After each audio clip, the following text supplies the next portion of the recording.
이강 아로마 테라피의 역사 시작하겠습니다. 아로마 테라피 역사는요, 고대, 중세, 근대, 현대 이렇게 시간의 흐름별로 볼 거예요. 그 시간 속에서 우리가 기억해 두어야 될 사건과 인물들 위주로 살펴보도록 할게요. 자, 고대를 볼게요. 고대는 4대 문명의 발상지를 따라서 아로마 테라피가 발전을 했습니다. 그래서 중국, 인도, 이집트, 그리스, 로마를 주목해 볼 필요가 있고요. 중국과 인도는 아무래도 동양권이고 아로마 테라피는 서양권에서 지속적으로 변화 발전했기 때문에 인도와 중국은 이 시간에 언급을 하지는 않을 거예요. 교재에 보면 이 인도와 중국에 대한 이야기들이 있으니까 교재를 참고해 주시고, 중국은 간단하게 황제내경이라고 하는 의서에 아로마 테라피가 언급이 되어 있고요. 인도 같은 나라는 굉장히 아로마 테라피가 발달되어 있는 나라입니다. 워낙에 환경적으로도 그렇고, 또 인도에는 아유르베다라고 하는 그런 의서가 있는데요. 거기에 보면은 700여 가지 정도 에센셜 오일에 대한 기록들이 있습니다. 그리고 인도는 또 요가가 많이 발달되어 있는 나라이기 때문에요. 샌다로드나 자스민 이런 에센셜 오일들이 많이 사랑을 받았던 그런 기록들이 있어요. 네, 교재 참고해 주시고요. 이집트부터 자세히 보겠습니다. 이집트를 볼 때 이 왕권과 신권으로 나누어서 볼 필요가 있어요. 아로마 테라피가 왕권에서 어떻게 활용이 됐고 신권에서 어떻게 활용이 되었는지 이렇게 나누어서 이해를 하시면 훨씬 더 쉽게 다가갈 수 있을 거예요. 제사장들 같은 경우는 종교의식에서 이 허브와 향유를 많이 사용을 했습니다. 신에게 경외할 때도 방향식물을 향로에다가 태웠고요. 악마를 물리친다라고 하는 그런 의식을 지닐 때에도 향을 피웠던 그런 기록이 있어요. 그래서 굉장히 허브나 또는 향료가 신성시 취급이 되었던 그런 시기였습니다. 이집트 벽화를 보더라도 신에게 향유를 바치는 장면이 그려져 있는 걸 볼 수가 있어요. 그래서 이집트인들에게 있어서의 이 향유 문화는 굉장히 가치 있었다라고 하는 걸 엿볼 수가 있습니다. 자, 왕권 문화로 오게 되면 이제 클레오파트라를 우리가 빼놓을 수가 없는데요. 클레오파트라는 이 에센셜 오일을 너무나 좋아해서 이집트 나일 강변에 향료 공장을 세울 정도였다라고 합니다. 그래서 자신의 몸과 마음의 아름다움을 유지하기 위해서도 이 향료를 즐겨 사용을 했고요. 그리고 시저나 안토니우스를 유혹하는 그런 어떤 수단으로도 에센셜 오일을 활용을 했습니다. 오른쪽의 그림에 보면 이게 이제 배 선상 위에서 연회를 베푸는 그런 장면이 묘사가 되어 있는데요. 배 갑판대 위에는 30cm 정도 그 장미꽃잎을 깔아두었다라고 하고요. 위쪽에 두른 휘장 이런 쪽으로는 전부 스파이크 나드라고 하는 그런 향유를 발라서 로마의 군인들을 유혹을 하고, 또 안토니우스를 결국은 자신의 편으로 그렇게 끌어들일 수 있었던 그런 아주 훌륭한 그런 수단으로 에센셜 오일을 활용했다라고 하는 기록들을 볼 수가 있어요. 어떻게 보면 이 클레오파트라는 에센셜 오일을 100% 활용했던 그런 여성이 아니었나라고 생각을 해봅니다. 자, 왕들 같은 경우는 어떻게 했을까요? 왕들은 본인들이 치세가 끝나고 죽으면 그 몸을 온전히 보존을 해야만 그 다음 생에 또 태어날 수 있다라는 그런 믿음이 있었습니다. 그래서 왕이나 돈이 아주 많은 귀족들은 자신의 몸을 미이라로 만들었다고 해요. 이 미이라를 만드는 기술은 현대에 와서도 정확하게 알 수는 없는데요. 굉장히 신기하잖아요. 몇천 년 동안 시체가 썩지 않고 그대로 보존된다라고 하는 게 너무 신기하기 때문에 현대에 와서 미이라를 연구하기 시작했습니다. 그래서 알게 된 게 미이라에 사용이 되었던 방향 에센셜 오일, 방향 물질들 때문에 미이라가 보존이 되었다라는 걸 알게 된 거예요. 물론 그 무덤이 보면은 뭐 공기도 차단되어 있고 햇빛도 차단되어 있기 때문에 훨씬 보존 상태가 더 훌륭할 수밖에 없겠지만, 미이라에 결정적으로 이 에센셜 오일을 사용을 해서 방부성이 유지가 되었다라고 하는 걸 현대에 와서 알게 되었죠. 지금 아래쪽에 그림에 있는 요 사진이 실제 자연사 박물관에 있는 미이라라고 합니다. 제가 알고 있는 지인이 이 박물관에 가서 미이라를 보고 깜짝 놀랐다고 합니다. 보존 상태가 너무 훌륭하게 보존이 되어 있었기 때문에 놀랐고요. 그리고 이 미이라에 쓰였던 에센셜 오일의 그 방부 효과를 다시 한번 실감하고 왔다라는 이야기를 들은 적이 있어요. 그만큼 미이라의 에센셜 오일이 쓰였고, 정확하게는 그 우리 미이라라고 하는 영화를 보면 이렇게 이렇게 붕대에 감겨진 모습이 나오잖아요.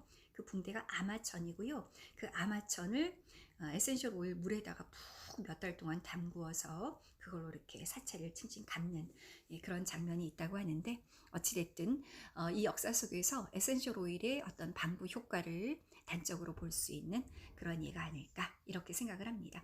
미이라를 만드는 그런 기술력은 워낙에 비쌌기 때문에요. 일반 평민들은 생각을 할 수가 없었습니다. 향유도 마찬가지였어요. 향유도 예전에는 고대나 이런 시대 때는 거의 황금과 맞먹을 정도의 그런 가치가 있는 물질이었기 때문에 평민들은 사용할 수가 없었고요. 대신 허브를 집 주변에다가 재배를 해서 그걸로 질병의 예방을 했다라고 하는 그런 기록들이 있습니다. 그리고 이집트에서 또 한 가지 키피라고 하는 걸 알아두실 필요가 있어요. 키피는 지금으로 치면 블렌딩 오일 같은 거예요. 여러 가지 것들을 섞어서 고체 형태로, 연고 형태로 만들어서 귀족들이 몸에 지니고 다녔다라고 하는 기록들이 있거든요. 이 키피에 들어간 에센셜 오일을 다는 알 수 없지만 여기에 미르라든지 시나몬, 주니퍼베리, 스파이크나드, 카시아 이런 에센셜 오일들이 블렌딩이 되었다라고 하는 걸 알 수가 있고요. 이 키피를 귀족들은 진통제나 진정제 등의 어떤 치유 목적으로 갖고 다녔다라고 하는 기록들을 볼 수가 있습니다. 이렇게 해서 이집트에서는 제사장들이나 또는 여왕, 파라오들이 어떠한 용도로 활용을 했는지, 그리고 키피가 귀족들 사이에서 굉장히 유행이었던 그런 만능 연고였다. 이 정도로 알고 넘어가시면 될 것 같아요. 자, 그리스를 보도록 하겠습니다. 이집트에서 여러 가지 아로마 테라피적인 그런 지식을 그리스의 의사들은 전수를 받아요. 그리고 그리스에 돌아와서 의학학교를 설립을 해서 지속적으로 이제 환자들을 치료를 해 나가는데요. 여러 의사가 있습니다. 교재에 여러 의사가 언급이 되어 있고, 여기에서는 히포크라테스만 알아두시면 될 것 같아요. 히포크라테스는 현대의학의 아버지라고 잘 알려져 있죠. 히포크라테스의 아내가 전염병에 걸렸을 때 에센셜 오일을 이용해서 전염병 치료를 했다라고 하는 기록이 있는데요. 히포크라테스가 자주 했던 얘기가 있습니다. 아로마 목욕, 아로마 마사지, 건강한 섭식, 요 세 가지만 꾸준히 해도 질병을 예방할 수 있다. 이런 얘기를 자주 했다고 해요. 그 정도로 아로마 목욕과 마사지를 중요시했던 그런 의사가 히포크라테스입니다. 로마로 와볼게요. 로마에서 네로 황제 전에 이제 아기 예수가 탄생을 하죠. 아기 예수가 탄생을 할 때 동방의 3인의 박사가 아기 예수 탄생을 축하하기 위해서 세 가지 선물을 갖고 갑니다. 성경에 나와 있지만 황금, 모략, 그리고 유향, 이렇게 세 가지 선물을 갖고 가는데요. 거기에서의 유향이 프랑킨센스고요. 몰약이 미르입니다. 지금도 프랑킨센스와 미르는 굉장히 훌륭한 에센셜 오일로 사랑을 받고 있어요. 그만큼 귀하고 가치 있는 향료다라는 걸 알 수가 있어요. 그리고 로마에서 네로 황제를 빼놓을 수가 없습니다. 네로 황제가 이 에센셜 오일을 그렇게 사랑했던 황제로 알려져 있어요. 특히나 로즈를 엄청 좋아했대요. 그래서 이 로마는 이제 연회장에서 귀족들이 이렇게 포도 같은 것이나 과일 같은 걸 먹으면서 비스듬히 누워서 대화를 나누잖아요. 그 가운데 분수대가 있잖아요. 그 분수대에서 물이 이렇게 흘러나오는데요. 그게 그냥 물이 아니고 로즈 워터를 사용했다라고 합니다. 그 정도로 로즈를 좋아했대요. 그리고 새에다가도 향유를 입혀서 새가 이렇게 날개짓을 하면 거기에서 향이 나게끔 했다라고 하는 기록도 있고요. 특히나 이 네로의 부인이 죽었을 때 장례식장에서 에센셜 오일을 정말 많이 사용했는데 그 양이 당시 아랍의 1년치 사용량에 맞먹을 정도의 양이었다라고 합니다. 그러니까 정말 어마무지하게 에센셜 오일을 썼다라고 하는 걸 엿볼 수가 있어요. 그리고 로마는요, 이 목욕 문화가 또 굉장히 발달했던 그런 국가였죠. 그래서 일반 평민들도 물론 대중 목욕탕에서 목욕을 할 수 있었지만 귀족들은 목욕을 할 때 타임이나 로즈마리, 세이지 또는 로즈, 캐모마일 이런 향료를 사용했다라고 하는 걸 기록에서 볼 수가 있습니다. 그리고 이제 목욕이 끝나고 또 노예들이 마사지를 할 때도 향유를 이용해서 마사지를 했습니다. 그래서 로마는요, 어떻게 보면 그 어떤 나라보다도 에센셜 오일을 굉장히 사치했던, 또는 어떤 향락의 목적으로 썼던 그런 국가가 로마였다. 이렇게 볼 수가 있겠습니다. 자, 이제 중세입니다. 중세하고 근대를 같이 볼게요. 로마의 어떤 향락 문화에 반발해서 중세 기독교 문화는 굉장히 청빈의 그런 문화가 지속이 되는 거죠. 어떻게 보면 아로마 테라피적인 측면에서는 다소 암울할 수 있는데요. 그때 아랍의 아비세나라고 하는 인물이 나옵니다. 이 인물 주목해 보세요. 그리고 중세 유럽에서는 전염병, 흑사병이 또 발발을 하게 되죠. 이 흑사병으로 인해서 프랑스와 이탈리아에서 어떻게 아로마 테라피가 발전했는지, 그리고 근대의 산업혁명이 생겨나면서 아로마 테라피가 어떻게 발전했는지를 주목해서 보실 필요가 있겠습니다. 내과 의사입니다. 이 아비세나는 귀족의 자제였어요. 그 귀족의 자제로 자랄 때 그때 전 세계적으로 연금술이 굉장히 유행을 했습니다. 연금술이라고 하는 게 뭔가를 많이 넣어서 거기에서 황금이라고 하는 정제된 무언가를 이렇게 만들어내기 위한 그런 것이 연금술이잖아요. 그래서 이 아비세나도 귀족의 자제였던 그때부터 다양한 그런 재료들을 이용해서 뭔가를 연구하는 그런 활동에 몰두를 할 수 있었고요. 그런 것들이 바탕이 되어서 나중에 냉각 코일 쿨링 시스템을 발명을 해내게 됩니다. 이 냉각 코일이 굉장히 중요한 것이요. 지금도 수증기 증류법으로 아로마 에센셜 오일을 추출을 할 때 거기에 들어가는 도구가 냉각 코일입니다. 얼마나 중요한 것을 이분이 발명했는지 잘 아시겠죠. 그리고 더 캐논 오브 메디신이라고 하는 저서를 만들어냅니다. 기술을 하게 되는데요. 거기에 보면 800여 가지의 식물의 에센셜 오일이 인체에 미치는 효과가 자세하게 기록이 되어 있습니다. 굉장히 중요한 인물 아비세나를 보았고요.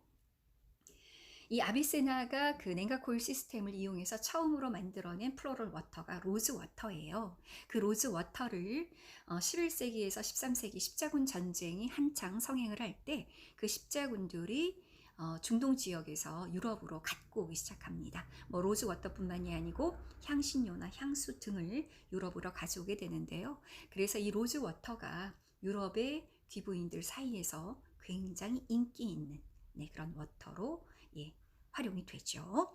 자, 중세 13세기 정도쯤에 이제 그 흑사병이 발발을 하게 되죠.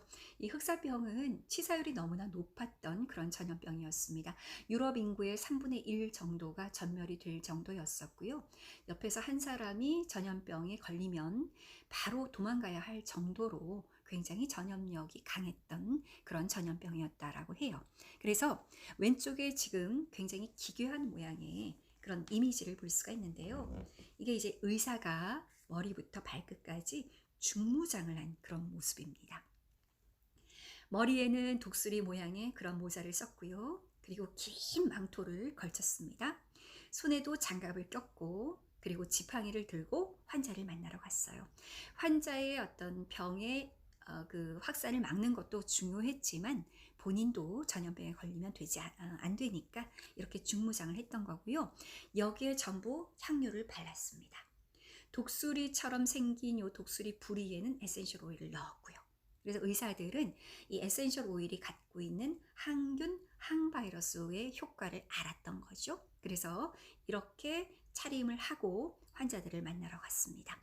의사들뿐만이 아니고 이 중세 때 수도원도 이 전염병의 확산을 막는데 굉장히 중요한 역할을 하지요. 그래서 사람들에게 로즈마리나 소나무 등을 키우게 했고요.